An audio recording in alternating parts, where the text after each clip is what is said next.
How you boys all doing? Let me share this with my friends. So, I'm Joseph, wing bro. Stood here in front of the Alcazar de Colón, a house built by Christopher Columbus's sons, the original conquistador. And today I'm going to talk about psychopath seduction, what we can learn from psychopaths about the noble art of seduction. On this channel, I discuss cold approach, lead acquisition for men who are looking to escape the clutches of Tinder, who don't want to be dependent on clubs and social circle, want to have that superpower of just being able to go over to any woman, anywhere, whether it's in a park like this, in a cafe, in the streets, in the mall, strike up a conversation and move things forward. So that's what we discuss on this channel. That's what I demonstrate on this channel. But I also discuss other things. I share other experiences that have shaped me through my life. So I'm 40 years old. Had my first girlfriend, lost my virginity at 15. So that's a quarter of a century of dating experience. Actually, that was through cold approach as well. Kingdom nightclub, Sheffield, 2001, something like that. And so I share the whole gamut here, from the approach through to the date, through to the seduction, through to the relationship management, and then also selection as well. And what I want to talk about today is a psycho game. Psycho game. So, let us begin. So, psychopath, first of all, let's define what a psychopath is. A psychopath is somebody, it's a form of antisocial personality. It's somebody who pathologically lacks empathy at the level of the brain structure. So they don't have the neurons in the prefrontal cortex that are responsible for empathy. They just completely lack them. They are prone to traits such as Machiavellianism, criminality, drug abuse, theft, lying, con artistry, etc., etc. They're overrepresented in the prison population, and they are overrepresented also in high finance as well. So being a psychopath does not necessarily condemn you to a life of criminality. On the contrary, there are many very successful psychopaths professionally, but it will tend to fuck their personal lives up. It's not something you actually want to be. You don't want to be a psychopath. Sociopath is basically the same thing, but the idea is that person has developed in that way. They weren't necessarily born that way. And there's a whole nature-nurture debate on this question. Narcissism is also very often comorbid with psychopathy. So someone who is a psychopath, a true psychopath, usually has a highly narcissistic personality type. That's someone, again, who pathologically lacks empathy and expects special treatment at all times, including from, for example, the police or a judge when they're called forth to be responsible for their crimes. They actually genuinely expect special treatment. Anything else with narcissism?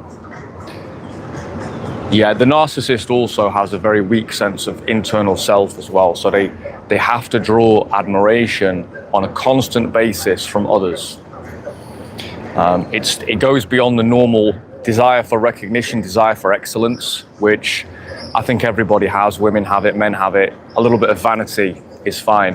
It goes way beyond that. It goes to a constant need for, beyond even validation, right? It's kind of constant need for worship. Yeah, it's an ugly personality type, to be honest. It's an ugly personality type. But what can you learn from the psychopath specifically? More than the narcissist, the psychopath. The theme I want to cover today is calmness. It's calmness, relaxation, charisma. Most of your authority when it comes to approach, when it comes to dating, Actually, when it comes to your day-to-day life, most of your authority is not what you say. That's maybe 25% of it. Most of it is how you deliver yourself. And how you deliver yourself is mostly not what you do. It's mostly what you don't do. Okay? So let's take two examples, two different people, right? Two different people. One guy, and we've got a party, we've got a mutual friends party. Lots of attractive women there, lots of cool guys. It's a great social atmosphere. And two different guys come in. They're both similar looking, they're both decent looking, they're both well dressed, they're both relatively successful. Two guys come in. Guy A, we'll call him Mr. Insecure. Mr. Insecure. Okay. He comes into the room and he goes over to the host. Oh, thanks for inviting me. Really nice to be here. Thanks so much. You know, I'm surprised you actually got in touch. He brings him 2 bottles of wine, a box of chocolates. He's probably well received, to be honest. But then he goes around the room, speaking to lots of people. He's very dynamic. He's telling lots of stories. He's being the life and soul of the party. And, you know, he's gassing people up. He's paying people lots of compliments. And he's going to make an impression. At first, people are going to find this guy, okay, he's a cool guy. He's a positive presence. But then he goes over to the women and he carries on doing the same thing. And he's hoping to get into their good graces. And maybe towards the end of the night, after all of his charm, all of his compliments, etc., and his high energy, he comes to ask the number from a girl that he's interested in, and she just instinctively is not very interested. She's like, no, I'm taken, even though she's not. Okay? Guy A, he's being charismatic. Okay, Mr. Insecure, he's actually being charismatic, in a sense. He's doing a lot. Contrast this with Guy B. This is Mr. Psycho. This is Mr. Psycho confidence. Okay. Psycho confidence comes in, and he's very calm, he's very measured, he's very relaxed. Goes and says hello to the host. Hey, nice to be here, great to see you.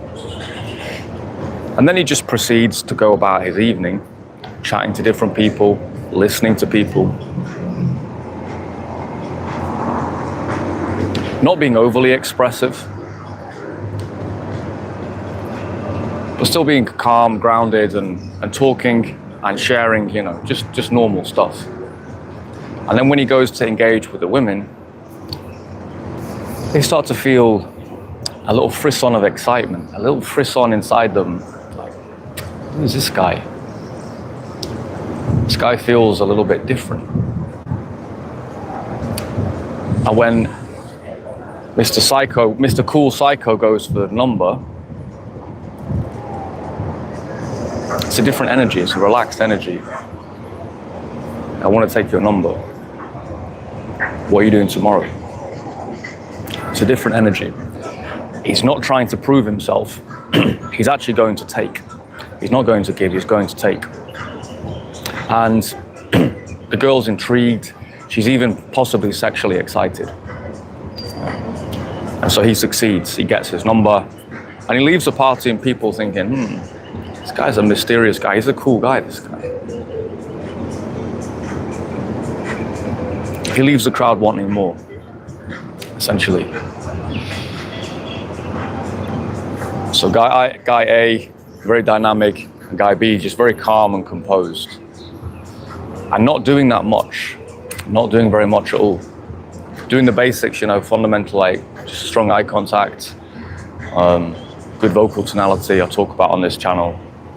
But really just doing the basics. The essence of charisma, when authority in large part is what you don't do. It's just not trying too hard. I've used the example of the psycho. In actual fact, this is something else. In actual fact, a true psychopath, they are so calm in almost any circumstance. They're a level of calm which actually really puts people off, actually disturbs people.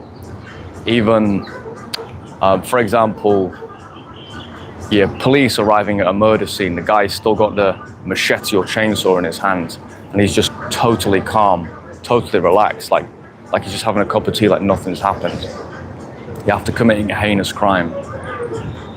That actually disturbs people. So a true psychopath maybe is even a little bit too relaxed. People actually do have an instinctive aversion to someone who is, if you ever encounter it, there's a great example of it in the book Jekyll and Hyde, which I highly recommend.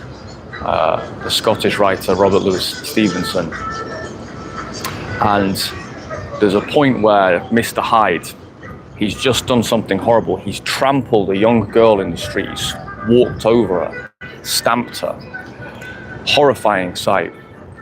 The local people grab him and accost him. They call the police and they call a doctor to see to the girl.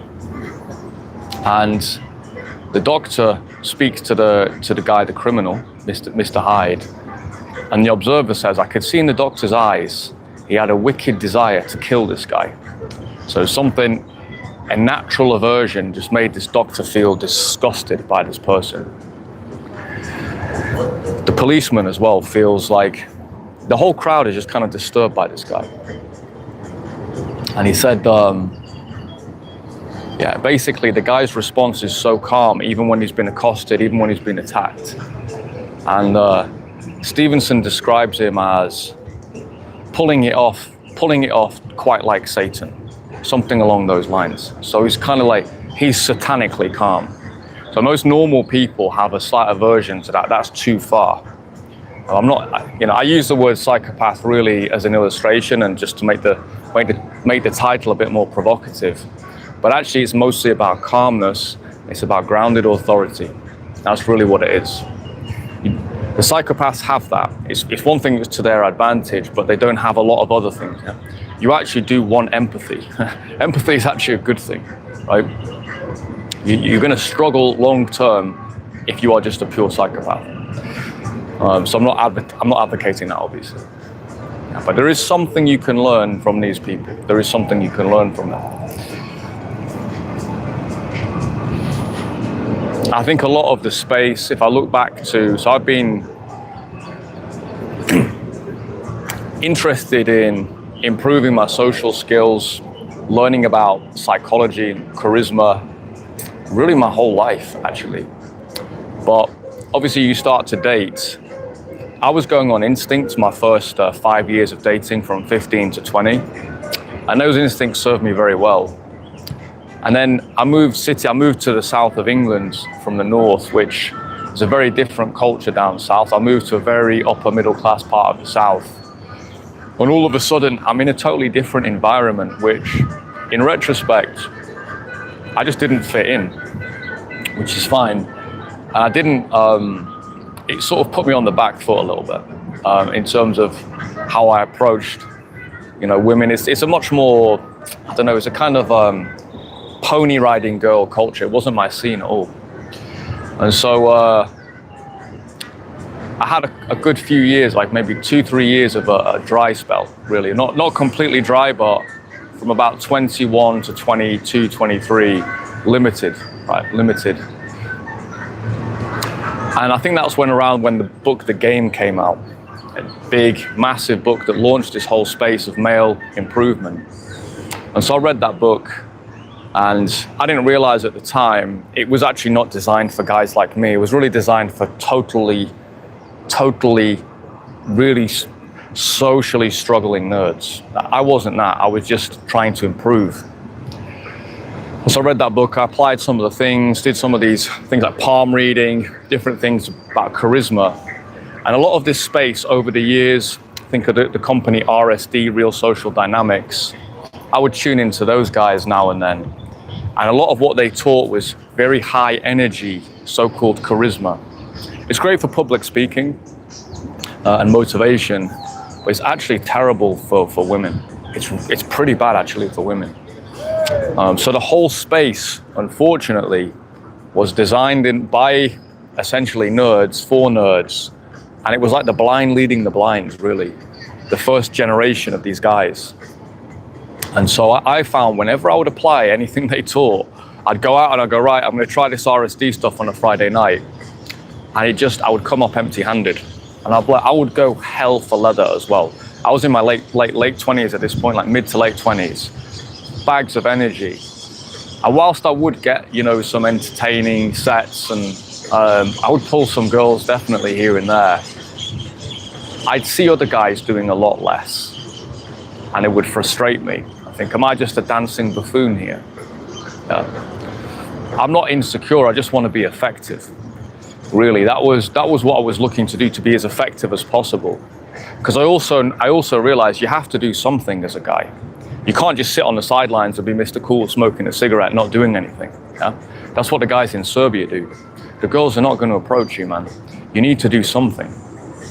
So I was, just learning this, right? And eventually I realized, actually, the less I do, the more complacent I am, the better it is. So I've got to do something, but it's like the minimal. You want to do exactly what you need to do with a minimum of effort. So when you take the girl by the hand, it's not a big thing. You just take her by the hand when you pull her in. You're in the club, pull her in, and you put your arm around her, whatever. It's just minimal effort. Yeah, when you go in to kiss the back of her neck, you can do that really fast as well. It's minimal effort. The calmness women find very sexy and reassuring. The jerky, hyper kind of guy. If you're actually getting yourself out there, that's very good, but it's not actually premium for seduction. It's not premium. So, and especially as you start to go on dates and you start to meet, you might pull the girl initially, high energy environment in a club, but as you're going on a date, you want to bring the energy down a lot. Just be more relaxed. Don't say as much. Allow the silences. Sit in the silence with the girl. And don't be afraid to allow her to feel those frissons. Put her on edge a little bit, give it a look, give it a look. Yeah? This is what you actually want to be doing on your date. So the guys doing cold approach, we're very active, we're very actually aggressive. We go after. When I say aggressive, I don't mean, threatening towards women. I mean going after what we want aggressively. There is a touch of danger in it. When you're at your best, there will be a touch of danger for a lot of guys anyway. The man in man is dangerous, and what a woman fears in man also excites her. So there's a little touch of that danger. Yeah, but she can't be physically intimidated, obviously. It's not what we're going for at all.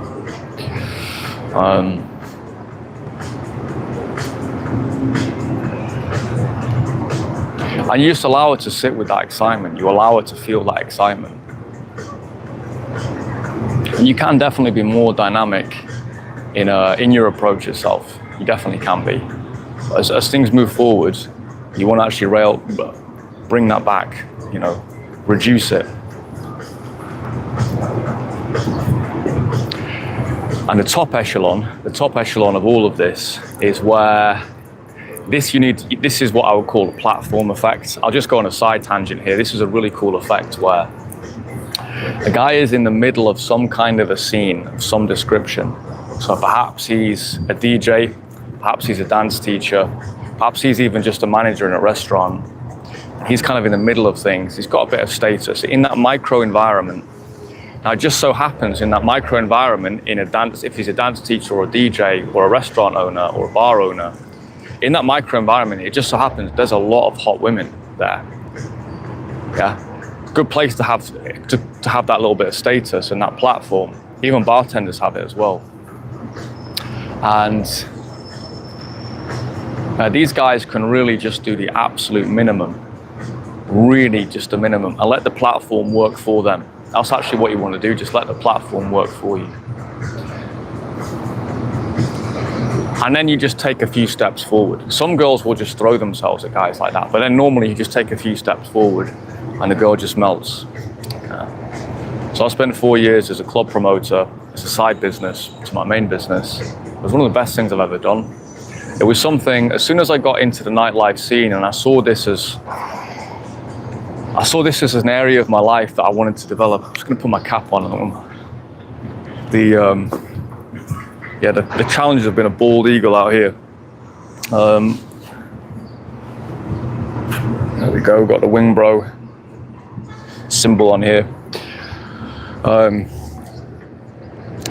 was in the, when I got more heavily into the nightlife scene in my late 20s, out of a realization that I actually wanted to start enjoying my life, I would see promoters, and I always remember this one guy, mixed race promoter, kind of cool, it wasn't really braids, it was kind of crinky little braids, I don't know what he had on, and he would show up, he always had some kind of cool style going on, and he would be the guy on the door, and he's getting people through, and he's kind of picking the people who are going to come through, people who are on his list, because he's organized it. And I always remember one day leaving a club, and he's leaving at the same time as me. He's got this stunning blonde on his arm, absolute smoke show, definitely the hottest girl there, or definitely one of the top 5 girls in a whole club of hot girls. This is the top 5, and he's leaving, and I don't know why, but he literally had a bag of money with him. Yeah, I don't know why. I've got no idea why. I'm just watching this guy, and I'm like, fuck me, dude. What am I doing? I'm here doing all my intellectual stuff. I'm working my balls off. And I'm going out this club, and I'm going home alone tonight. I looked at the guy and I thought, he's no different to me, really.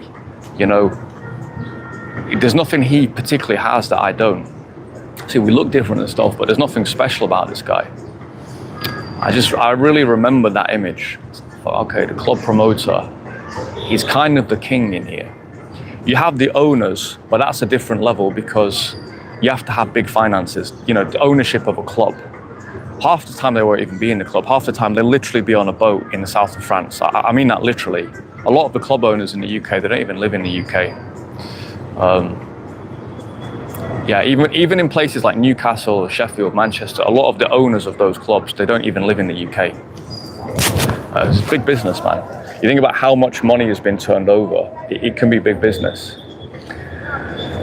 And so in the club itself, you would have the promoter, you'd have the bartenders, you obviously got the bouncers, and then usually there's a kind of manager knocking around as well.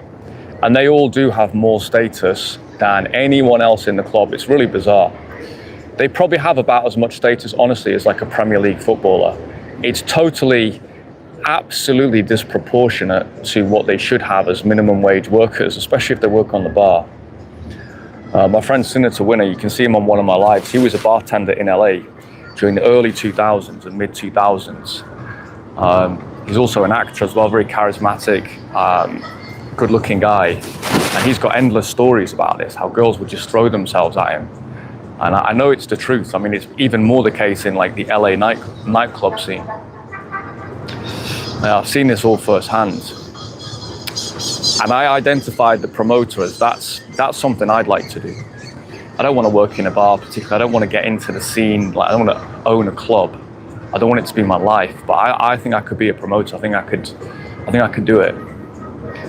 And I sort of researched it a little bit, and eventually there was just an opportunity that came, and it literally came from me speaking to a club owner that a friend of mine introduced me to, and I saw him again one night. I said, oh, by the way, I've got these contacts in the city, which I didn't have. Would you like to do a night with them? And he was like, you know what, that sounds really interesting. Kind of sold it to him. And then I went to those contacts and said, hey, by the way, I've got this club. Do you guys want to do a night here? So there we go. So that was a little bit of Zynga that got it going. And so I had that promotion for 4 years. And yeah, that spotlight effect, or not spotlight effect, that platform effect is a very real thing. So a lot of guys, when they get into daytime approach, they think that daytime approach is going to be the be all and end all. It's just one aspect of bringing women into your life. It's just one aspect of it.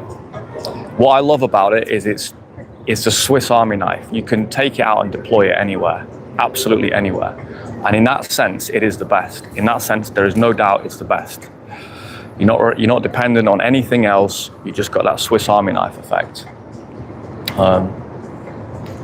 But when you've got platform effect, it just makes everything a lot easier. So if you're a guy, for example, if you're in a city and you plan to be there, you bought a house, and you plan to be there for many years, start to look at how can I get myself into spots? How can I engineer things into spots where I'm an orchestrator, I become a figure? Yeah, and girls will start to circulate around you. They will. My friend here, he's a Haitian writer who lives in Santo Domingo. He goes and he reads his poems every few months, reads an extract from one of his texts. And dude, it's hilarious. He's from Haiti. Yeah, he grew up in the rural Haiti, it is as poor as it gets. Rural Haiti. I mean, I think the GDP in Haiti is about £2,000 per person per year, maybe less. Honestly, probably less than that. And he does his events, and he's got a gorgeous Canadian girlfriend, gorgeous middle-class Canadian girlfriend, who we met here.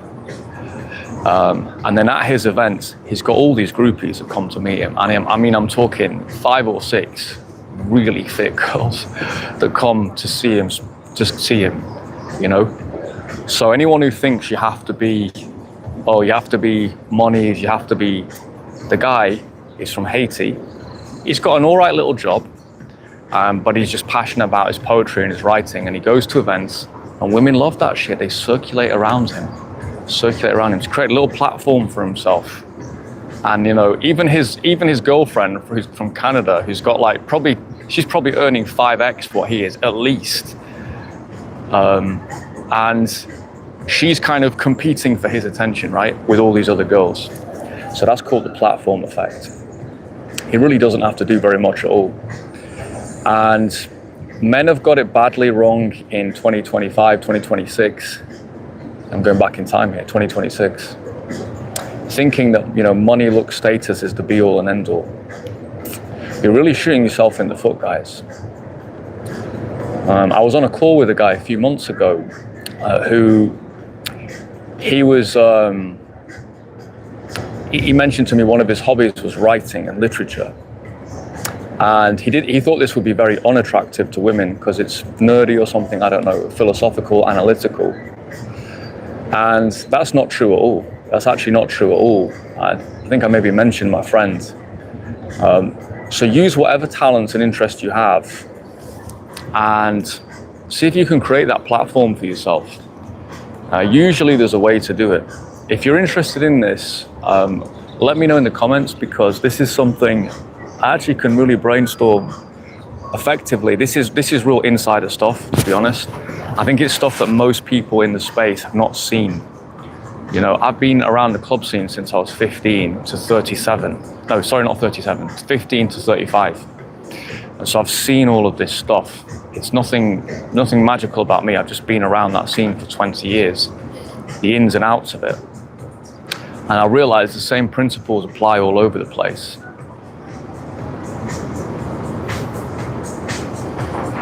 Another example would be the Beatles. The Beatles, you know, talented young men. Just shared a video with my mastermind group yesterday of, you know, they're not out there doing cold approach. They have thousands and thousands of girls screaming when they just go by in a car, just wanting to touch them. Right? They're not big, they're not jacked, they're not hypersexual. They're just very calm guys, very talented guys. So yeah, start showing your talents, boys, whatever it is. I might have also talked about my friend, the dance teacher, a Chinese guy, dance teacher, does tremendously well for himself. Most people would say he punches above his weight in terms of the women that he pulls. because he's the center of a big circle, massive social circle, and people orientate themselves around him. He sets the date, this is the event, this is the class, people come to him. And the hottest girl there wants to compete for the teacher. Maybe they go for another guy as well, but that kind of was the thing. I think I may move into the shade a little bit, guys. It's we're starting to get into that midday. We're starting to get into that midday heat here in front of the Alcazar. Let's get ourselves into the shade a little bit, boys.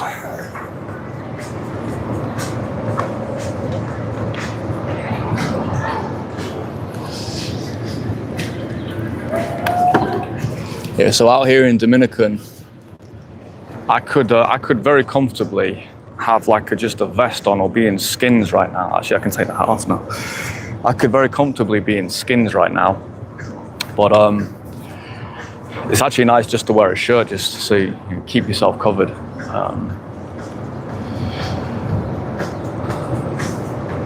So yeah, so that's the platform effect, and I've also discussed maintaining calmness, maintaining that sociopathic relaxation. Yeah, learn from these guys. But you obviously don't need to be a sociopath at all, or a psychopath. It's not what you're doing, actually, it's mostly what you're not doing. That's what creates the spark. And actually the desire to constantly talk, that actually creates an impression you're nervous. Creates an impression you're just unable to sit in silence. Probably displays maybe a lack of sexual confidence, I would say. Some kind of nervousness, twitchiness.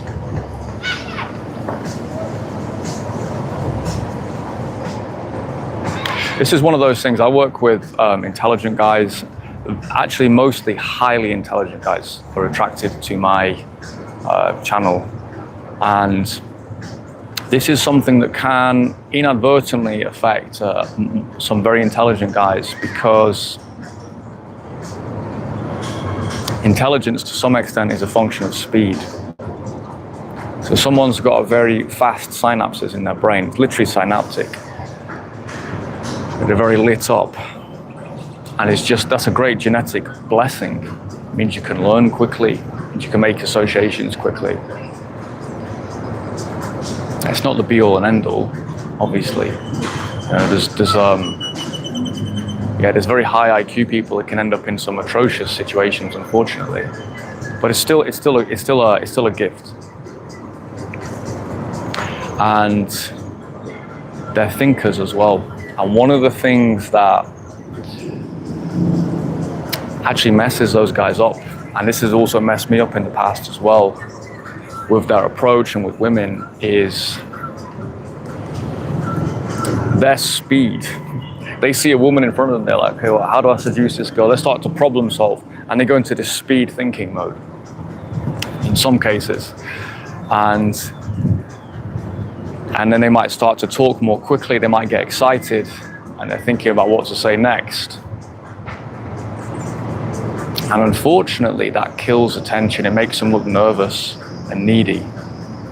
And so it's a really unfortunate side effect to high processing speed, which is a correlate for intelligence.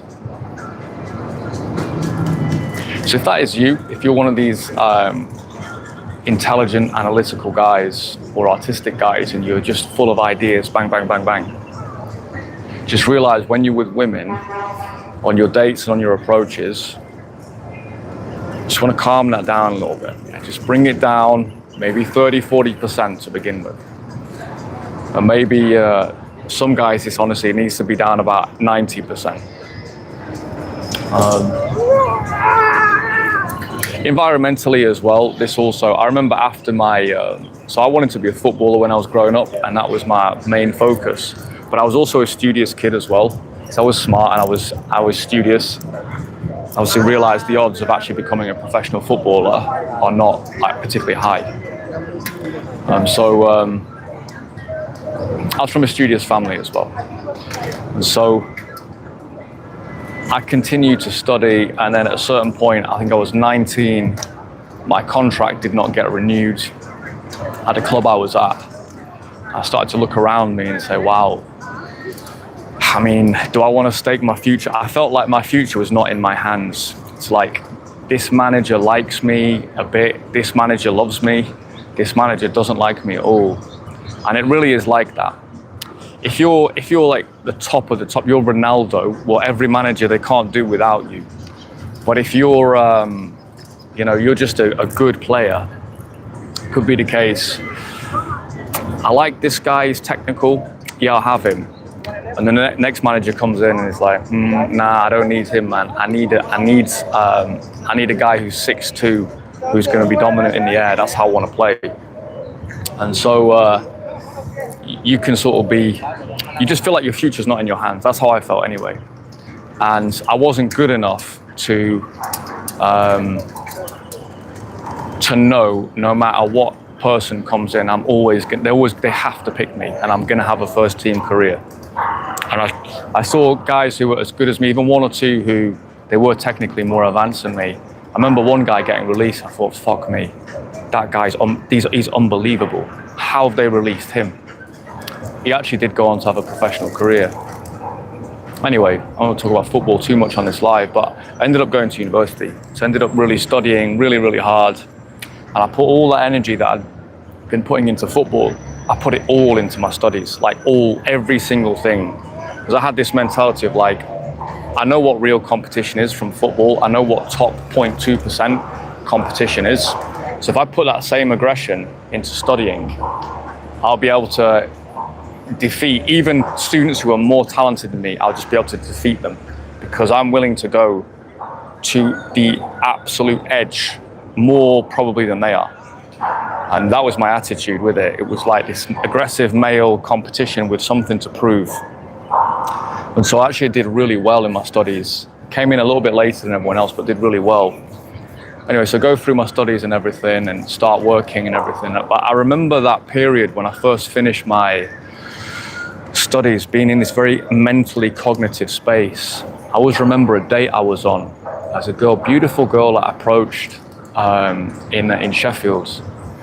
19, I'd have been about 23, 24. She was from Chesterfield Art College. Absolutely stunning. I think she was mixed race, but I think she was a quarter black, 3/4 white. She just had a very interesting look. And I actually kissed her in the club. But I remember going on a date, and it was the day of my exam results. And I was also in my head a lot anyway, because of all of that studying and things.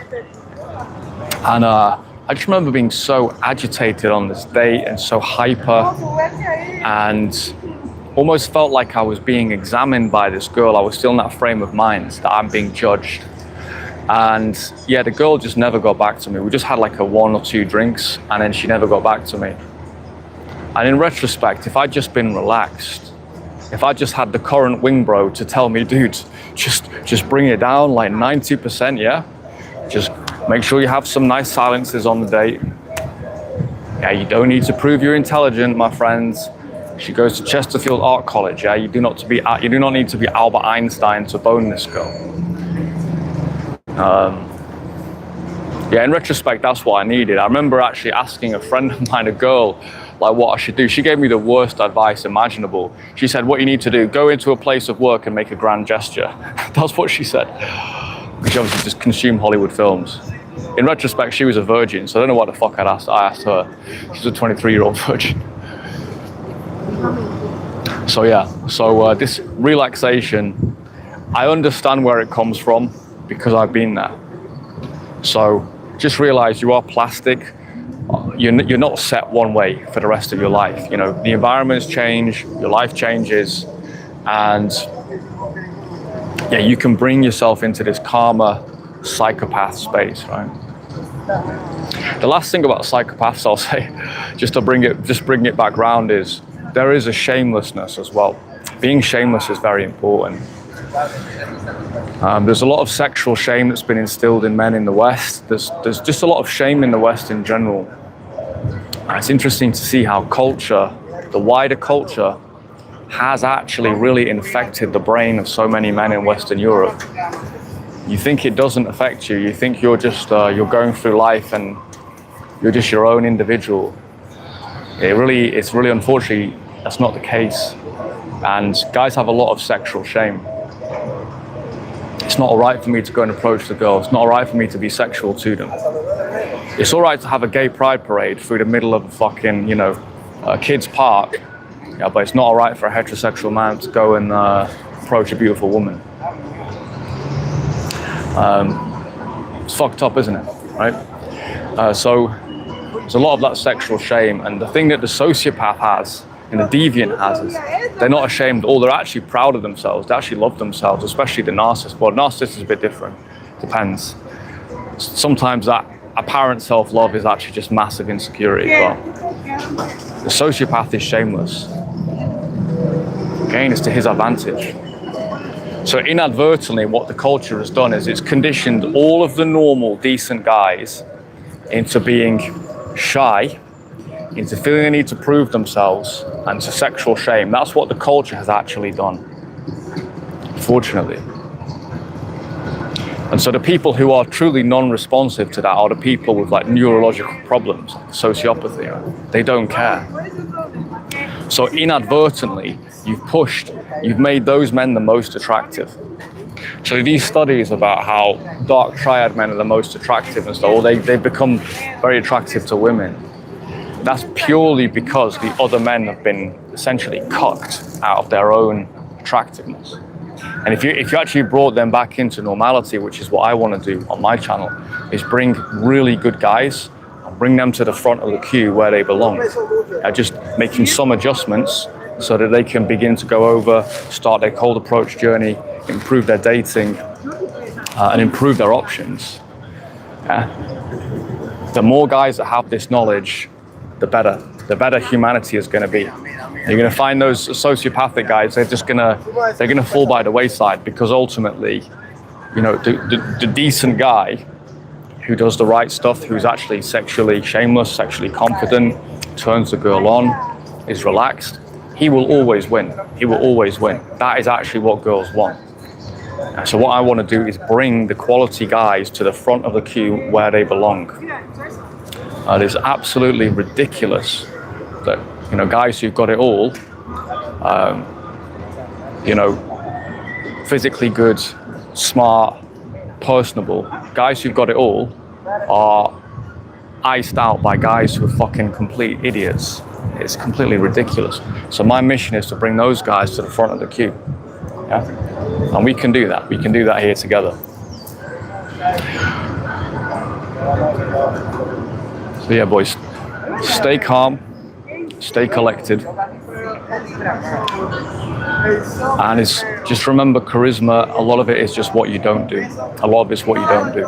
This is not an excuse for passivity. You don't just sit on the bench there and not do anything. You go over, you shamelessly make your play. You can smile. I would encourage you to smile, particularly on the intro. You can joke around. I joke around a lot. Sometimes, actually, I'm an absolute banter artist in my approaches.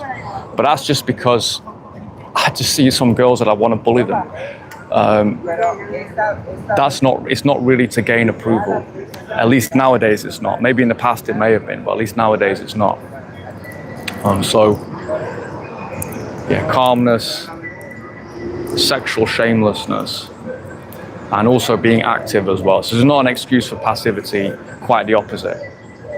It's like the karate guy or the real martial artist. Like, he's so effective, or a real boxer, he's so effective and so efficient. This is what I'm really talking about, is being economical with your effort. And that's what the real expert is, just efficient and economical, right? With his movement. See that in football as well. The best players are extremely economical. You see someone who doesn't know what they're doing, their limbs are going all over the place. The best players are extremely economical. They just do what's necessary. And most of the time it looks very easy, because they're just doing what is necessary with precision. And then, the rest of the time, there's only so much of it, obviously football, but the rest of the time it's, they're not trying to constantly prove themselves every second of the game. Sometimes they just pass the ball. Yeah, there's definitely a parallel there between, I think, more with combat sports, actually. So guys, don't do too much. Don't do too much. This is something you can start to apply today. So go out, it's Saturday, purposefully did this video today, this morning, here in Santo Domingo. So you boys can get out this afternoon and actually get some approaches in. And just play with this a little bit. Don't do too much, keep it relaxed, and just do 50% less than you normally would. Yeah, allow some of these naughty little silences to creep in. That's your challenge for today, boys. When guys do big sessions, really we talk about the godly frequency, where you're at the end of your session, last few approaches, and you truly just don't give a fuck, and you're just going in like, hey you, bang, hey you, yeah, come here. And really what those guys have done is they've just got to a point where they don't feel they need to prove themselves anymore. Just perfect flow state. They go for what they want, but they're not trying to prove anything. And that's the state, it's the optimal state. But you don't have to do 6 or 7 approaches to actually get there. You actually don't. You can do it on your first approach. I mean, that's what I found over time. I've been more efficient at the front end of my sessions now. I've done so many big sessions to train myself in this. I came into the cold approach at 37 and a half. I'm now 40. I've done 2.5 years. I don't know how many sessions I've done. Big sessions, at least 100. At least 100, if not more, but at least 100 big sessions. And a big session will be 10 approaches, so that's 1,000 approaches on the sessions. It's not a precise calculation, obviously, but it's a lot, right? And I found over time, I just became more effective at the front end. And so now I don't do big sessions anymore. I just go and do 2 or 3. And yeah, it's a great place to be.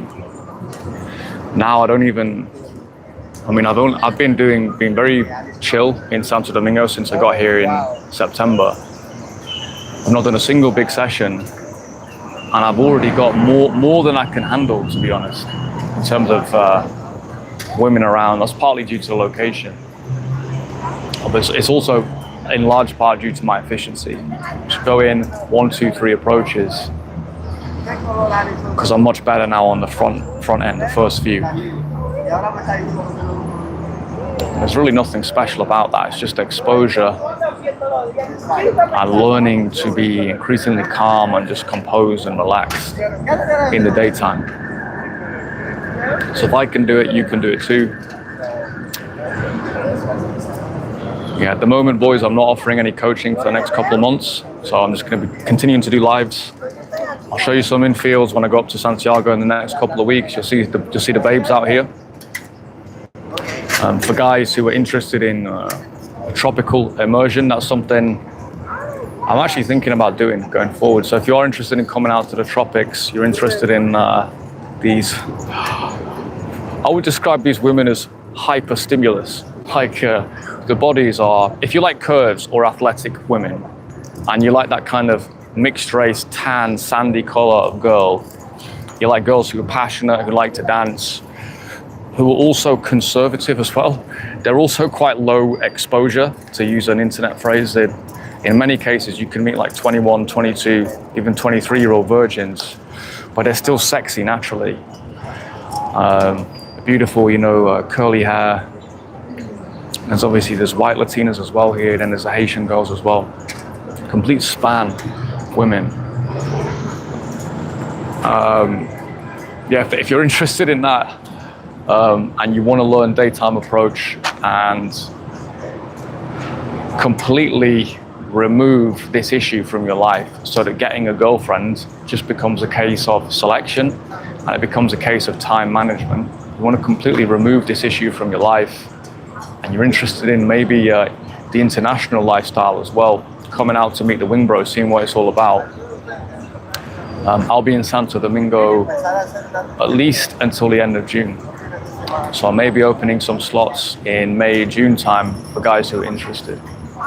But there's no training going on for the time being. I'm not even taking calls right now. I'm just going to continue to make content for you guys continue to assist you guys.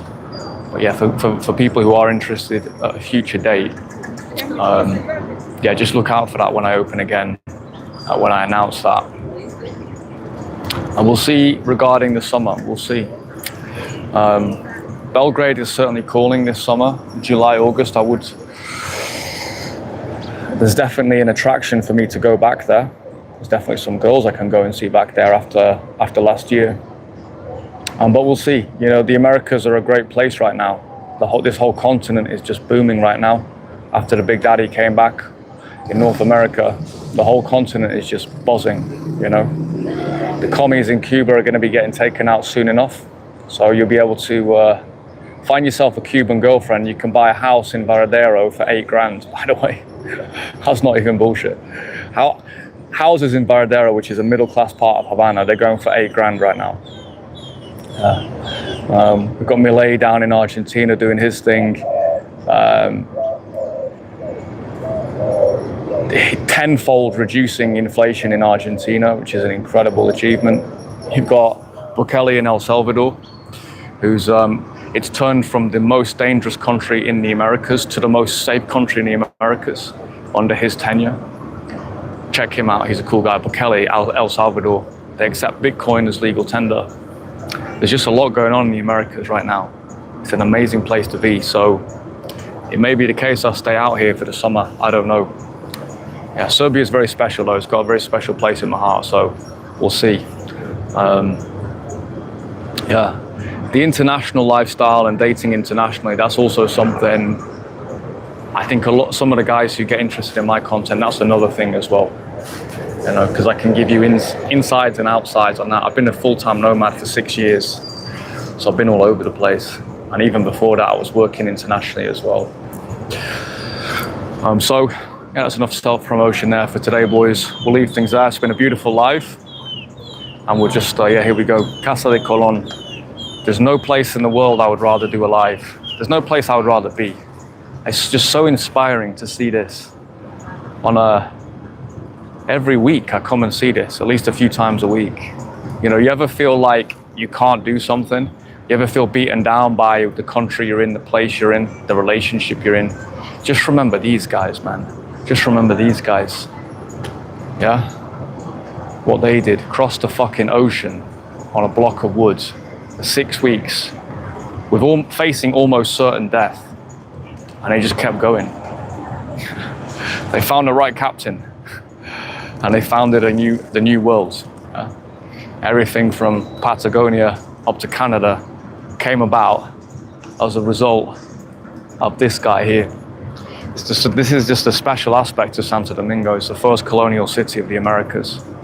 People don't know too much about it, which I love. People know a lot more about Cuba, even Haiti, than the Dominican, which I love. It's a secret hideaway spot. It's a pirate island, man. Yeah, beautiful place, beautiful culture, very, very different. There's nowhere else like it. So, yeah, what a place to do my lives from. So we'll leave things there, boys, for today. Next time you see me, I will be in Santiago, which is a city in the north of the country. And I'm going up there just to, it's a city I also really enjoy, different feel to the capital. And we'll see it. We'll do a little bit of carnival approach as well up there. So you've got that to look forward to, boys. Until then, this is Wing Bro. I'll catch you in the next one.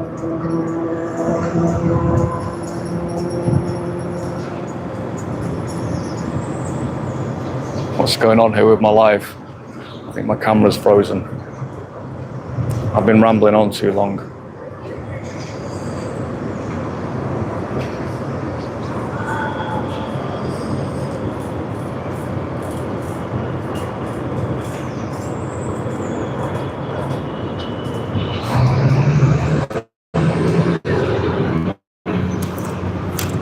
Now, I'm going to just show you around a little bit. The River Osana over here. So yeah, these are all the fortifications here. They're built behind, you might be able to see that in the backgrounds. Still standing 500 years later. Crazy fucking, crazy people, man.